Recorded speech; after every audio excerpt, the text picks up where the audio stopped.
50일 넘게 세계 최대의 선박 건조장을 점거했던 목숨을 건 농성이 끝났습니다. 대우조선해양 하청업체 노사 문제가 일단 타결됐습니다. 살아 돌아오겠다며 좁은 철제 감옥에 스스로를 가뒀던 유채한 씨도 약속을 지켰습니다. 파국은 피했습니다. 하지만 풀어야 할 숙제가 아직 많습니다. 첫 소식 배승주 기자입니다. 대우조선해양 하청업체 노사 대표가 손을 마주 잡습니다. 4.5% 임금 인상안과 고용 승계에 최종 합의한 겁니다. 하청 노조가 파업을 시작한 지 51일 말입니다. 먼저 국민과 동참하는 모든 우리 사원가 그리고 가족들 이렇게 신중하게 정확한 말씀을 올리고요. 저로서는 51개월 진행된 만큼 굉장히 긴 기간이었고 이에 따라 노조는 즉시 현장으로 복귀합니다. 세계 최대 규모인 일본 선박 건조장에서 30일 넘게 잠궜던 빗장도 풀었습니다. 스스로 비좁은 철장 안에 몸을 구겨넣고 유서까지 써놓은 그야말로 목숨 건 농성이었습니다. 정말로 피를 말리는 상황이었습니다. 다시는 이런 목숨을 건 이런 절박한 삶과 투쟁에 내몰리지 않는 그런 세상을 만들어가기 위해서 더욱 노력하겠습니다. 양측 모두 벼랑 끝에 서 있었습니다. 사실상 남은 시간이 단 하루도 없었기 때문입니다. 내일부터 원청인 대우조선해양 직원들이 2주간 여름 휴가에 들어가기 때문입니다. 하청업체들은 오늘을 넘기면 피해가 눈덩이처럼 불어나 회생 불가능하다는 우려도 커졌습니다. 노사는 어떻게든 오늘 중에 타결을 보자는 의지가 강했습니다. 결국 협상 막판 최대 걸림돌인 손해배상 문제는 나중에 풀기로 했습니다. 그러나 안타깝게 합의는 하지는 못했습니다. 워낙 의견차가 크고 그러나 이 사태가 엄중하기 때문에 하지만 극적인 합의로 공권력 투입이라는 최악의 상황은 피할 수 있게 됐습니다. 노사는 다시는 이런 일이 일어나지 않도록 재발 방지 대책을 함께 논의하기로 했습니다. JTBC 배승주입니다. 네, 바로 경남 거제 대우조선 옥포 조선소로 가겠습니다.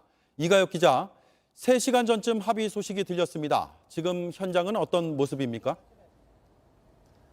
네, 이곳은 유치한 씨를 비롯해서 하청업체 노동자들이 점거 농성을 벌였던 도크 앞입니다. 지금 이곳을 보시면 원래 연대의 뜻을 발견했던 노동자들이 같이 앉아 있었고 또 연일 밤늦게까지 경찰 또 저희 취재진 그리고 회사 관계자들로 붐볐던 곳인데 지금 이렇게 대부분 정리가 된 모습을 볼 수가 있습니다. 그리고 제 오른쪽으로는 바로 이것이 점거 농성이 이뤄진 도크인데요. 위쪽부터 아래까지 이제 사람들은 다 빠졌고 어느 정도 정리가 된 모습입니다. 그리고 아래쪽에 바닷물이 점점 채워지는 모습도 볼 수가 있습니다.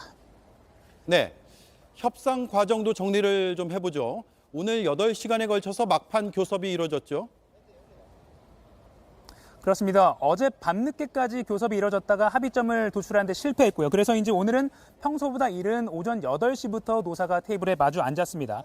이 서로 입장차가 컸던 임금 부분은 노조가 양보를 하면서 4.5%로 조금 일찌감치 합의가 됐는데 문제는 이 두 가지입니다. 폐업한 협력업체 소속의 노동자들의 고용을 어떻게 유지해 줄 것인지 또 파업으로 인한 협력업체가 본 손해를 누구에게 얼마나 책임을 물을 것인지 이 두 가지 부분이었습니다. 이걸로 오늘도 하루 종일 줄다리기가 이어졌습니다. 두 차례 정회를 했고요. 오후 3시쯤에 잠정 합의안이 나올 것 같다 이렇게 희망 섞인 예측이 나왔습니다. 그리고 마침내 오후 4시 10분에 노사가 잠정 합의안이 나왔다고 공식 발표를 하면서 교섭이 마무리됐습니다. 또 한때 공권력 투입을 두고도 긴장감이 높아지기도 했습니다. 어제에 이어서 오늘도 이곳 하늘을 보면 경찰 헬기가 상공을 배회하는 것을 선회하는 것을 볼 수가 있었고요. 또 경찰이 유채한 씨가 머물고 있던 철제 구조물과 비슷한 걸 해체하는 그런 훈련을 했다고 공개적으로 밝히면서 이거 공권력 투입이 되는 것 아니냐 이런 긴장감도 현장에선 나왔습니다. 하지만 교섭이 타결을 이루면서 우려했던 대규모 공권력 투입 피하게 됐습니다. 네, 마지막까지 상당히 긴박했군요. 그러면 멈췄던 배 만들기는 바로 다시 시작을 하는 겁니까? 네, 빠르면 바로 내일부터 시작이 될 것 같습니다. 지금 다시 비춰주시면요. 이곳 점거 농성이 있던 이것은 30만 톤급 원유 운반선입니다. 이곳이 점거 농성으로 인해서 조금 훼손된 부분이 있는지 확인을 하고요. 그게 있다면 수리를 하는 그런 작업을 시작으로 내일부터 작업이 시작될 것 같습니다. 오늘 교섭에 나섰던 회사 측인 협력업체 대표단 관계자는 다른 이 회사 노조원들은 내일부터 2주간 휴가에 들어가지만 우리는 휴가를 반납하고 작업을 한다고 보면 된다. 이렇게 밝히기도 했습니다. 노조가 떠안을 수 있는 손해배상 문제 있잖아요. 이거 어떻게 되는 겁니까? 네, 이 막판까지 쟁점이었던 부분에 대해서 말씀하신 그 부분도 상세한 합의가 이루어지지 않은 게 좀 우려가 되고 있는데요. 우선 노조의 손해배상 책임을 어디까지 물을지 또 누구에게 물을지 이 부분은 일단은 노조 측은 추후에 합의하기로 했다라고 밝혔습니다. 하지만 이 회사 측은요, 노조는 그렇게 말하지만 우리 입장은 법과 원칙에 따라 처리한다는 것이라고 서로 좀 다른 말을 해서 조금 갈등의 불씨가 남아있다고 또 해석이 됩니다. 또 고용승계 부분에 대해서도요, 협력회사 대표단은 최대한 도와준다는 취지로 합의가 됐다라고 밝혔는데 그렇다면 파업 참여 노조원들이 이른바 블랙리스트에 올라서 조금 앞으로 고용승계 부분에 있어서 불이익을 받을 수도 있다 이런 우려도 나오고 있습니다. 네. 마지막으로 하나만 더 들어보죠. 원청, 그러니까 대우조선의 정규직 노조가 금속노조를 탈퇴할지 말지 결정은 났습니까? 네, 결정 나지 않았습니다. 개표 과정에서 일부 중복 투표로 보이는 그 표가 의심스러운 표가 발견돼서 일단은 개표를 멈춘 상태입니다. 현재까지는 탈퇴 반대 표가 더 많은 것으로 알려졌는데요. 일단은 의혹이 생긴 만큼 개표를 중단한 상태로 투표함을 경찰이 인계를 하고 2주 동안의 휴가가 지난 후에 법원의 판단에 따라서 재투표를 할지 또는 개표를 이어갈지 판단을 할 것으로 보입니다. 네, 이가혁 기자 잘 들었습니다. 네, 이렇게 수천억 원대 손해배상 소송에 노동자들이 직면할지의 문제는 아직 남아 있습니다. 원청과 하청의 굴레, 그 안에서 노동자들이 짊어질 무게도 달라지지 않았습니다. 이혜성 기자입니다. 선박 만드는 도크압 철망에는 리본이 걸렸습니다. 51일 동안 하청 노동자들이 앉아서 구호를 외치던 곳. 우리는 살고 싶다는 문구가 남았습니다. 살고 싶다 적은 이유는 단순했습니다. 지난 2015년 13만 명이던 하청 노동자는 지금 5만 명으로 줄었습니다. 사실상 해고지만 계약직이라 퇴직금은 없습니다. 가족과 함께 먹고 살 수 있는 임금을 달라는 것이 불법이라고요? 이 규정의 합법 불법이 어디 있습니까? 남은 노동자들은 시간당 9,000원 조금 넘는 최저 수준 임금을 받습니다. 그나마 못 받아도 호소할 곳이 없습니다. 보통 10년, 20년 경력돼 있는 사람들은 대부분 다 폐업을 다 경험했습니다. 보통 4대 보험 체납이라든가 임금 체불 그런 걸 다 당하고 있습니다. 가장 위험하고 거친 일은 하청 노동자들에게 주어졌고 몸이 잘리고 부러져도 산재 신청은 쉽지 않았습니다. 그래서 외친 구호, 살게 해달랍니다.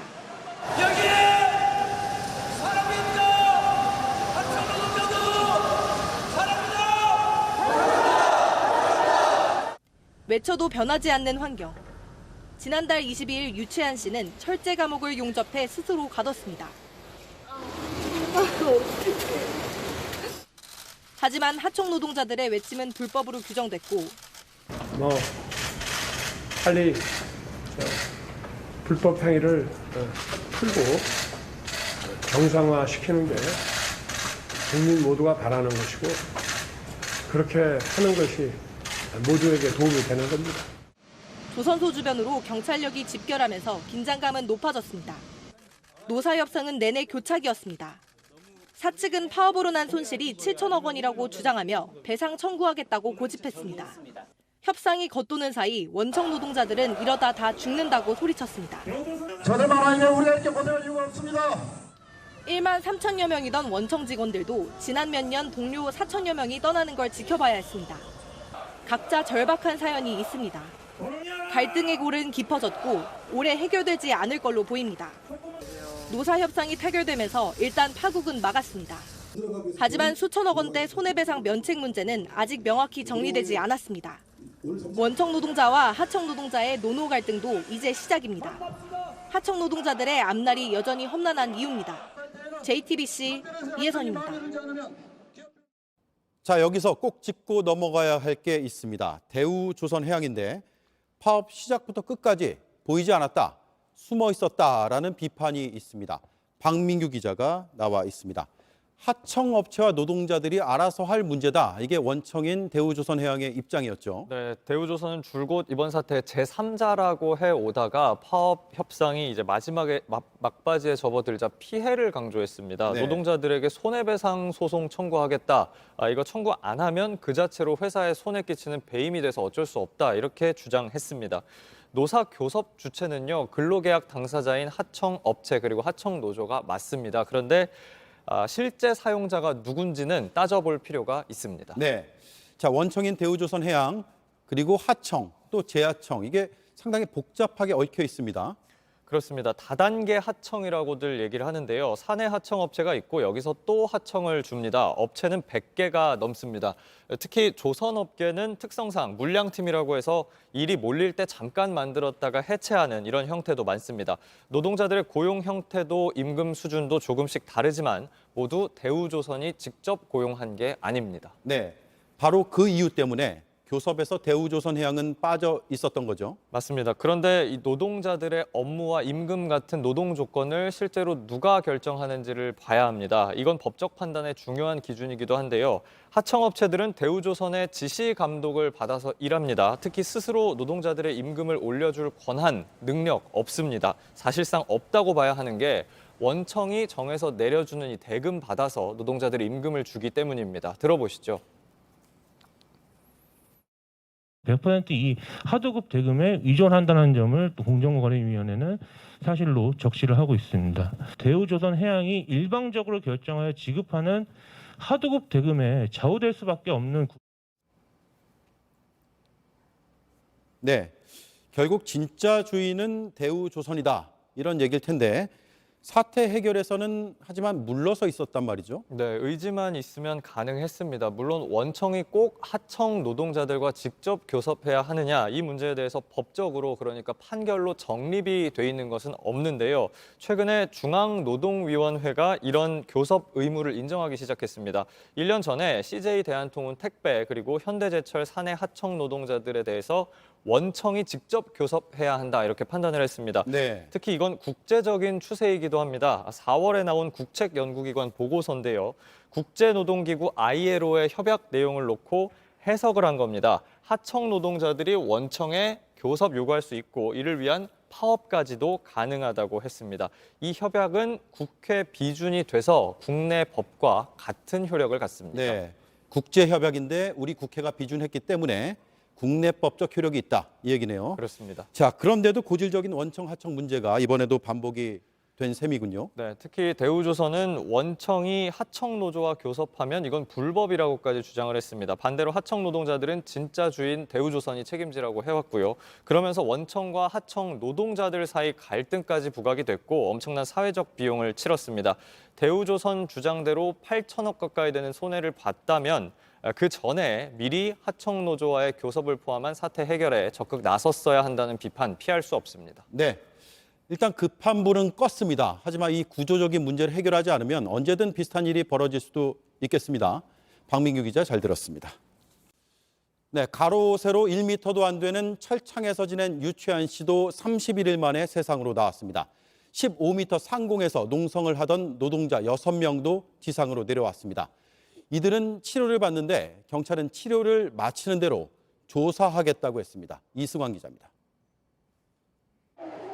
협상이 타결됐다는 소식이 들리자마자 1번 선박 건조장에 응급차가 출동했습니다. 31일간 원유 탱크 바닥 철창 속에 갇혀있던 유채한 씨가 들것에 실려 나옵니다. 구급차가 출발하자 주변에선 환호성이 나옵니다.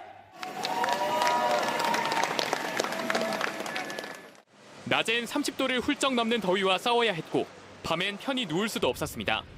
동료들이 챙겨주는 도시락으로 매일을 버텼고 용변은 기저귀로 해결해야 했습니다. 존재 자체가 불법이고 차별인 게 하청인데 우리나라 국민들에게 조선소 하청 노동자들의 비참한 삶을 알리고 싶은 거죠.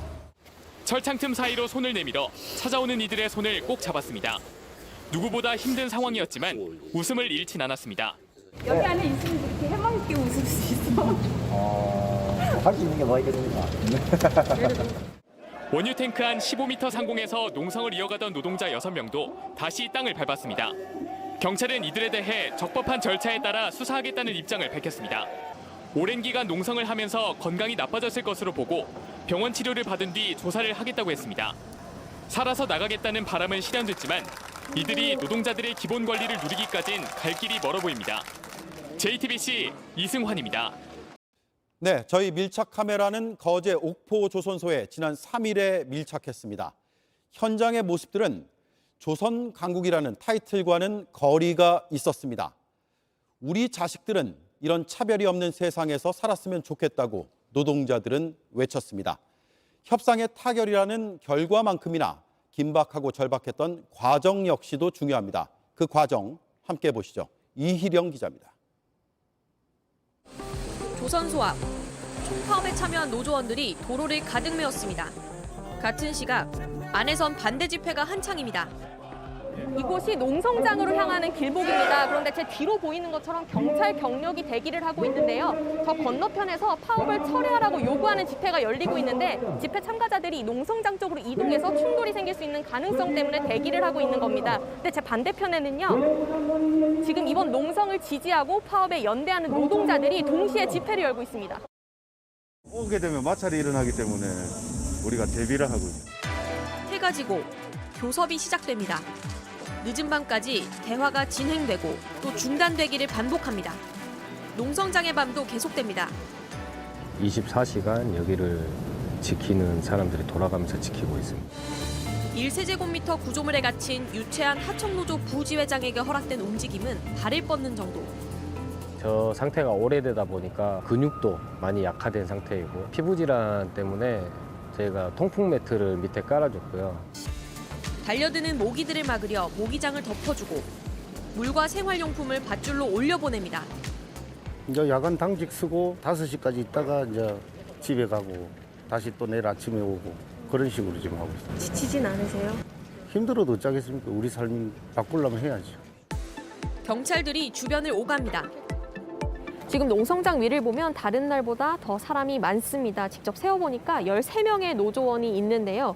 교섭이 밤 늦게라도 타결될 가능성이 계속 거론은 되고 있지만 공권력도 언제든 투입될 수 있기 때문에 대비를 하고 있는 상황입니다. 교섭의 결론이 확실히 날 때까지는 긴장의 끈을 놓지 못하는 분위기입니다. 결과를 간절히 기다리는 사람들. 교섭이 타결되면 무엇을 제일 먼저 하고 싶으세요? 가족들이랑 좀 시간을 많이 보내고 싶어요.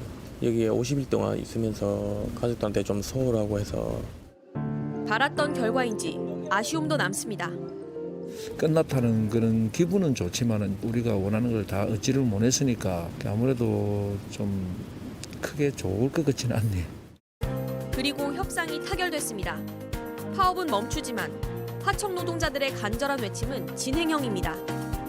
노동자로 살고 있는 이 삶이 자랑스러운 삶이 될 수 있는 그런 환경이 되었으면 좋겠고, 다름은 우리 자식들이 이런 정규직, 비정규직 이런 틀 속에서 임금을 받고 차별받는 그런 세상이 안 되었으면. 밀착 카메라 이희령입니다.